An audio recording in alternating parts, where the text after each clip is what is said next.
www.djdeski Tanish बाबू पढ़ानगंज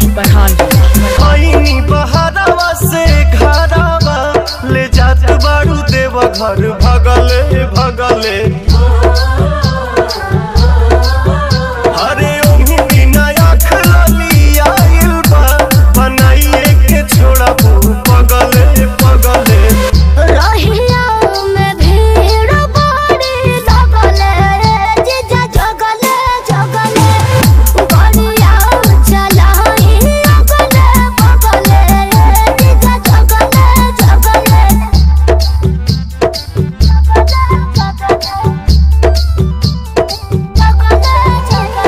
तनीश बाबू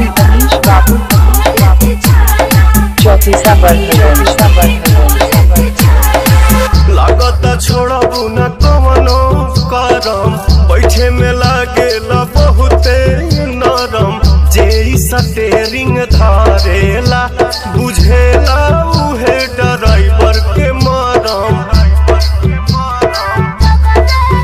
हम बुझतनी राउर करनी जी जीजा लागे चिलम कहीं मरनी जी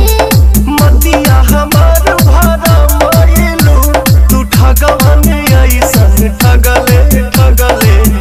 रहिया में भीड़ बड़ी लगले जीजा जगले बढ़िया चलाई अगले बगले जीजा जगले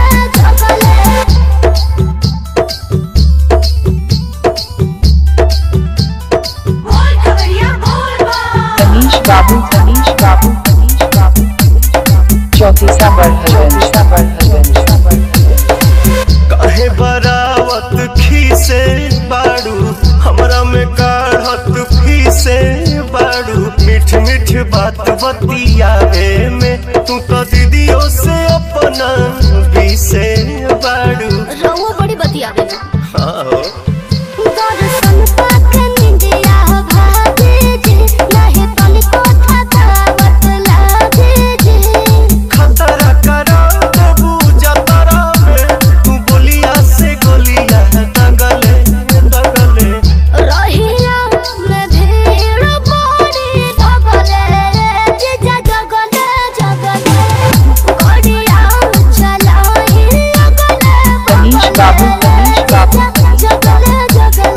चौथी सबर